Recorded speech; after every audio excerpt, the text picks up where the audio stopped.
நாகராஜ சோழன் என்னும் நான் தமிழ்நாட்டு அரசின் முதலமைச்சராக உண்மையாகவும் உளச்சான்றின்படியும் என் கடமைகளை நிறைவேற்றுவேன் என்றும் அரசியல் அமைப்பிற்கும் சட்டத்திற்கும் இணங்க மனசாட்சியின் மீது ஆணையிட்டு உறுதிமொழிகிறேன். மனசாட்சி பற்றி யார் பேசணும் இல்லையா? ஐயா, நீங்கள் முதலமைச்சர் ஆகிறதுக்காக எம்எல்ஏங்களை கடத்திட்டு போனதுல ஏகப்பட்ட செலவாகி போச்சுங்க ஐயா. தம்பிக்காக வேற 3 கொலை பண்ணியிருக்குங்க. அந்த கடனை பேச்சு மாற்றுங்க, மருமக வரும். என்ன படிப்புக்கு தானே, கல்விக்குன்னா எவ்வளோ வேணும்னாலும் செலவு பண்ணலாம், புண்ணியமாக இருக்கு. அம்மா, இந்த அவங்க ஏதோ பசங்க படிப்பு செலவு காசு வேணும்னு கேட்குறாங்க, நீ பீராவை திறந்து ஒரு 10 லட்ச ரூபா பணம் எடுத்து கொடுத்துரு. குழந்தைங்களோட கல்விக்காக 10 லட்சம் கொடுக்குறீங்களே மாமா, நீங்க ஒரு கடவுள் மாதிரி. நான் எடுத்துட்டு வரேன். கேட்டே மணி, மருமகளே கடவுள் மாதிரின்னு சொல்லிட்டாப்பா.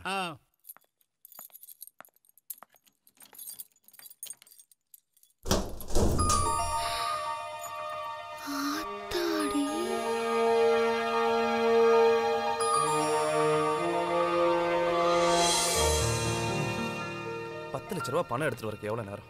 என்ன தெரியலையா இல்லை என்ன முடியலையா? லூஸ். என்னங்க இந்த புள்ள நல்லா இருக்குதுங்கண்ணா. ஏறு இந்த புள்ளையா? இந்த பிப்பாசா பாஸ் தெரியுமா உனக்கு? எதுங்கண்ணா? பிப்பாசா பாஸ் தெரியுமாங்கிற பாயாசங்களா? எழுந்ததுப்பா.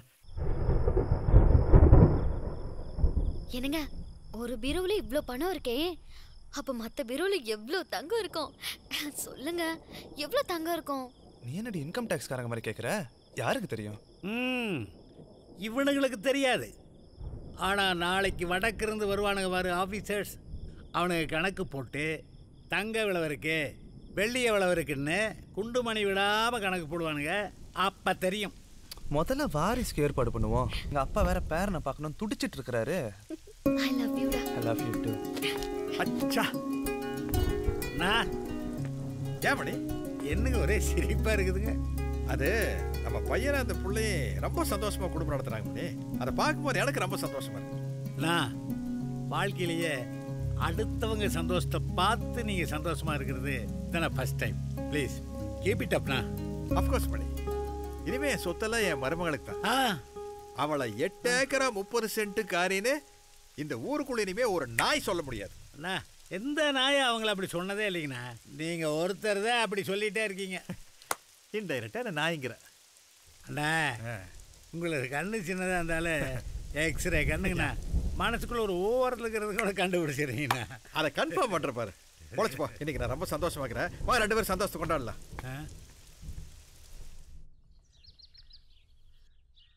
நீ வேற சட்டசபைக்கு தினம் சாப்பாடு செஞ்சு அனுப்பிடுறியா? இருக்கிற மந்திரிகளா சாப்பிட்றதுக்கு நம்ம ரூமுக்கு வந்துடுறாங்க. நம்ம ரூம் கேன்டீன் மாதிரி ஆயிடுச்சுன்னா பாத்துக்குவேன்.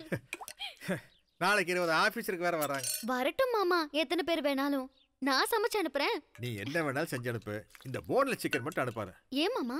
எலும்பையும் கூட கடிக்க வக்கில்லாதவனுக்கு எது கோழி தீங்கனா? அவ்வளவு சோம்பேறி தரமா? அண்ணா, வசதியான வாரி ஒன்று வாங்கி கொடுங்கண்ணே. எதுக்கு ஒரே வாரதுக்கா? அண்ணன் ஏற்கனவே எலெக்ஷன் டென்ஷன் இருக்கிறாரு. அவர்கிட்ட அண்ணா வாங்கம்மா, நல்லா இருக்கீங்களா? நல்லா இருக்கோங்கண்ணா. சாப்பிட்டீங்களா? இங்கே தானே சாப்பிட்டோம். அண்ணா வணக்கம்ண்ணா, நாங்களும் நல்லா இருக்கிறோம்ண்ணா. டேய், உன்னை கேட்டாரா அவரு? இந்த லொல்லு தான் ஆகாதுங்கிறது. எதுக்கு மணி அங்கே போய் ஏறிட்டு இருக்கிற? அல்ல சேட்டைங்கண்ணா இவனுக்கு. இப்போ அந்த பிள்ளைகளை மட்டும் சாப்பிட்டீங்களா நல்லா இருக்கீங்களான்னு கேட்டிங்களா, அதை குத்தி காட்டுறேன் பார்த்தீங்களா? இவனையெல்லாம் வைக்க வேண்டிய இடத்துல வைக்கணும்னா. அன்னைக்கு ஒரே ஒரு நாள் சட்டி கசிக்கு போட்டேன், அதுக்காக இவனை டாஸ்மாக் தலைவர் ஆக்குனீங்களா? அதான் இந்த லொல்லு பண்ணுறேன். லொல்லு பண்ணுறியாக்கு கும்கி வருதுங்கண்ணா. அல்ல கும்கி வருதுங்கண்ணா. அதான் ஏற்கனவே சொல்லிட்டேனே. டாய், அதை சொல்கிறத என்ன வச்சுருக்காங்க? உன்னை யாரா சொல்ல சொன்னது? அண்ணா வணக்கம்ண்ணா. ஓகே, நல்லா இருக்கியா? நல்லா இருக்கேங்கண்ணா. வர எலெக்ஷன்ல நம்ம மகளிர் அணிக்கு ஒரு 15 பேருக்கு சீட்டு வேணுங்கண்ணா. அதனை கொடுத்துட்டா போச்சு. என்ன இந்த தடவை எலெக்ஷன்ல நம்ம கட்சி ஜெயிக்கணும்னா பெண்களுடைய ஆதரவு அமோகமா தேவைப்படுது. அதுக்கு நீ ஏதாச்சும் ஐடியா வச்சிருக்கியா? இருக்குங்கண்ணா. என்ன நம்ம மணி என்னன்னா ஒரு 6 மாசத்துக்கு கட்சியில இருந்து நீக்கிட்டீங்கன்னா அமோக வெற்றி நம்மளுக்கு தான்ண்ணா. நம்ம கட்சி ஜெயிக்கணும்னா விளக்குறது என்ன ஆளையே போட்டு தள்ளி. கரெக்ட்ண்ணா. ஏபடியா நீ வெடிக்காத்துல எத்தனை மணிக்கு வாக்கிங் போவ? வாக்கிங்ல தான் இந்த மர்டர் அட்டம்ப்ட்லாம் நடக்கிறனாலங்கண்ணா, நான் இப்பெல்லாம் வந்து வீட்டுக்குள்ளேயே ட்ரெட்மில்ல நடந்துருதுங்க. நான் கஷ்டப்பட்டு என்ன மாதிரி டீனேஜ் பொண்ணுங்களை 15 பேரை நம்ம கட்சியில சேர்த்தா மணி என்ன கூட்டிட்டு போய் ஒரே அபார்ட்மெண்ட்ல குடித்தன வச்சுட்டாரு. என்ன வேற கிரவுண்ட் ஃப்ளோர்ல இருங்கிறாரு. ஏன் மணி இப்படி எல்லாம் செய்யற? அண்ணா, முந்தி மாதிரி ஓடி ஆடி வேலை செய்ய முடியலைங்கண்ணா. ரெண்டாவதுங்கண்ணா, பெட்ரோல் விலை வேற ஏறி போச்சுங்களா. அதனால தான் வந்து ஒரே அப்பார்ட்மெண்ட்டில் வச்சிட்டோம்னா லிஃப்ட்டில் ஏற இறங்க சௌரியமாக இருக்கும்னு வச்சுருந்தேன். அப்படி பிளான் பண்ணிட்டேன். போற போக பார்த்தா மகளிர் அணிக்கு உன்னத்தான் தலைவராகணும் போல இருக்கு. நான் மகளிர் அன்னைக்கு எப்படின்னா ஆம்பளை பசங்களை தலைவராக முடியும்? ஏன் இளைஞர் அணிக்கு தலைவராகிறது இல்லையா? அது மாதிரி தான். என்ன கிச்சனையே சுத்திட்டு இருக்க? இல்ல கிச்சன் கேபினெட்டுக்கு தான் முதல் சீட்டா. கங்க்ராட்ஸ். தேங்க்யூ. அதுக்கு வந்து அட என்ன? இல்லடா மச்சான், உம்மா வேண்டு போலான்னு வந்தேன். உம்மா வேலை இருக்கு. வெளியில அரசியல் அல்லோலப்படுது, அங்க போடா. மணி, நான் இந்த இளவெடுத்த தேர்தல் வேற வருது. அவன் கருமம் ஜெயிச்சு தொலைக்க வேண்டியதா என்னங்க இருக்கு. ஏதாச்சும் இலவசம் கொடுத்தா தான் முடியும். டக்குன்னு ஒரு ஐடியா கூட. அண்ணா, நாம் இலவசமாக ஏற்கனவே கிரைண்டர் கொடுத்தோமுங்க, மிக்சி கொடுத்தோமுங்க, ஃபேன் கொடுத்தோமுங்க, ஃப்ரிட்ஜு கொடுத்தோமுங்க, எல்லாம் கொடுத்தோமுங்க. ஆனால் இதெல்லாம் ஓடுறதுக்குன்னா கரண்ட்டு கொடுக்காம விட்டோமுங்க. ஆனால் கரண்ட் கொடுக்குற நம்ம கையிலேயே இருக்குது. இருந்தால் கொடுக்க மாட்டோமா, வச்சுக்கிட்டா வஞ்சகம் பண்ணுறோம். அது நம்ம கைக்கு வர்ற மாதிரி நான் ஒரு ஏற்பாடு பண்ணியிருக்கேன். என்ன ஏற்பாடு? வீட்டுக்கு ஒரு ஜெனரேட்டர் இலவசமாக கொடுக்கும் திட்டம். அதுக்கு வந்துங்கன்னா முதல் பக்கத்தில் இருக்குது பாருங்க, அது ஜப்பான் கம்பெனிங்க. இது வந்துங்கன்னா கொரியா கம்பெனிங்கண்ணா. இந்த கடைசி 3-4 இருக்குது பாருங்க, அது இத்தாலி கம்பெனிங்கண்ணோ. இந்த கம்பெனிகளோட பேசி முடிவு பண்ணிட்டேன்னா வழக்கம் போல் 10% நம்மளுக்கு கொடுத்துருவானுங்கண்ணா. அதே நான் சிஎம்மாக இருக்கிறனால என் கணக்கில் போடாமல் பிராமியாக இருக்கிற உன் கணக்கில் போட்டுக்குவேன். இதுக்கு நான் பேசாமல் திருந்தி தொலைச்சிடலாம் மணியா? ஐயா, நான் தம்பி பேரில் பணத்தை டெபாசிட் பண்ணுறேன்னா கண்டிப்பா ஓடு போட்டல, ஒன்றும் பிரச்சனை இல்லை.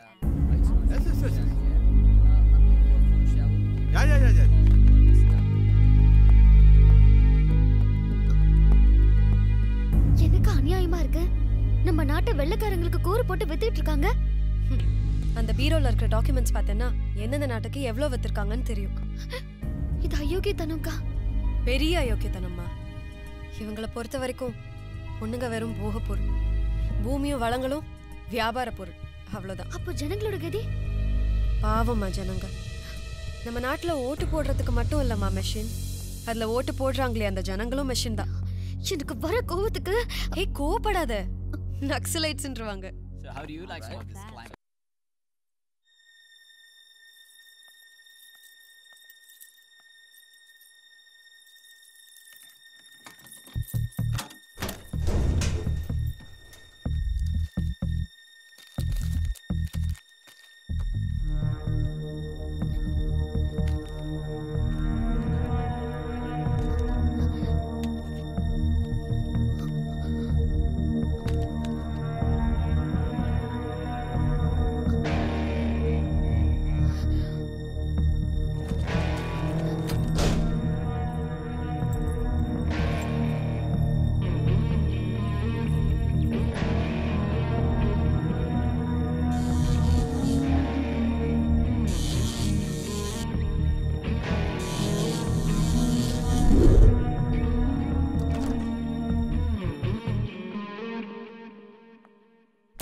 ஏம்மா 8 ஏக்கரா 30 சென்ட்டு?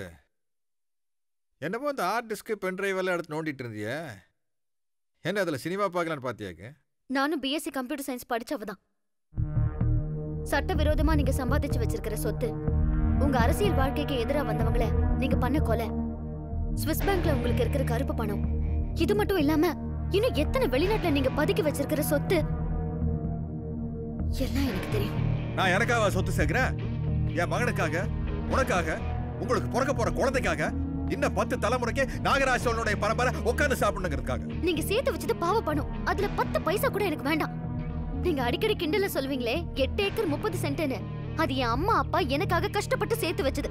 அதுல வேலை பார்த்து எனக்கு பிறக்க போற குழந்தைய மாஸ்டர் டிகிரி வரைக்கும் படிக்க வைப்பேன். அந்த நம்பிக்கை எனக்கு இருக்கு. ஆனா நீங்க தயவு செஞ்சு திருந்துங்க மாமா. அம்மி மிதிக்காம அருந்ததி பார்க்காம வீட்டுக்குள்ள வந்துட்டு அருந்ததி ராய் ரேஞ்சுக்கு தைரியமா நியாயத்தை பேசுறியே. மிஸ்ஸஸ் அருந்ததி ராய், என்ன அட்வைஸ் இருக்கா? ஏற்கனவே பண்ண பாவம் பத்தாதுன்னு அந்த அப்பாவி ஆதிவாசி ஜனங்களை அங்கிருந்து விரட்டிட்டு அந்த நிலங்களை வெள்ளைக்காரங்களுக்கு கூறு போட்டு விக்கலான்னு பாக்குறீங்களே, அத முதல்ல நிறுத்துங்க. இல்ல இங்க இருக்கிற அத்தனை ஆதாரங்களையும் நான் சிபிஐ கிட்ட கொடுத்துருவேன். அப்புறம் நீங்க ஸ்ட்ரெயிட்டா ஜெயில் தான். இங்க இருக்கிற நாற்காலி இருக்கே, முதலமைச்சர் நாற்காலி, அது உங்க கூட ஜெயிலுக்குள்ள வராது. உங்களை தூக்கி ஜெயிலுக்குள்ள வீசிட்டு அடுத்த ஆளுக்காக வெயிட் பண்ணும். நீங்க யோசிச்சு முடிவெடுங்க.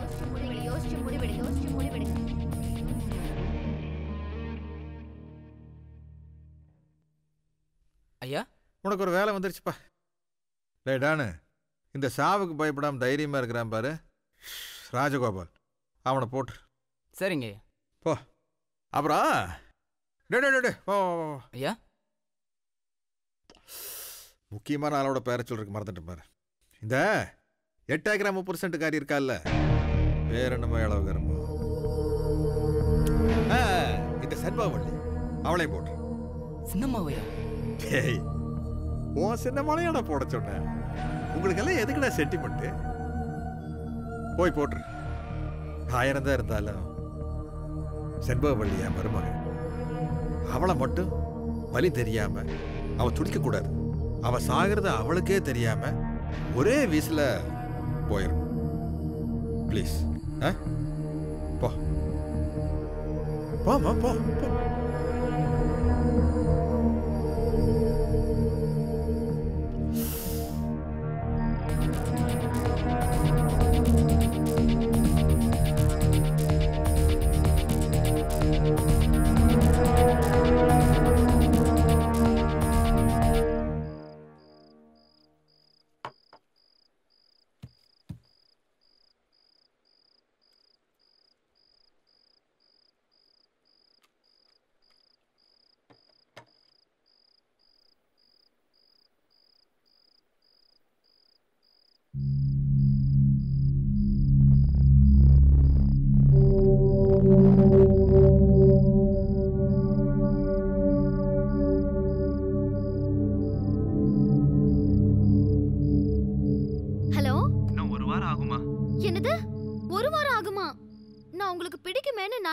செஞ்சு வச்சிருக்கேன். அப்படியே?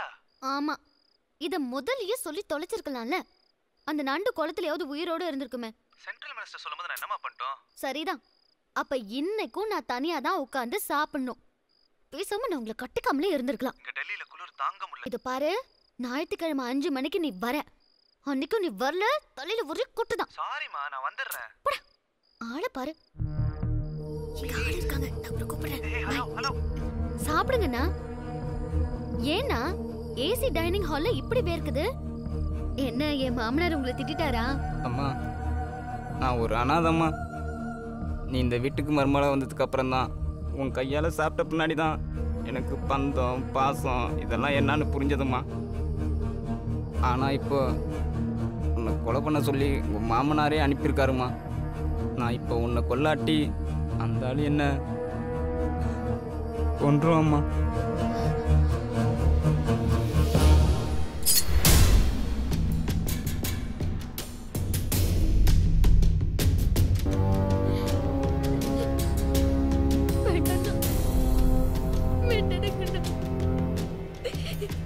என்ன மன்னிச்சிடுமா?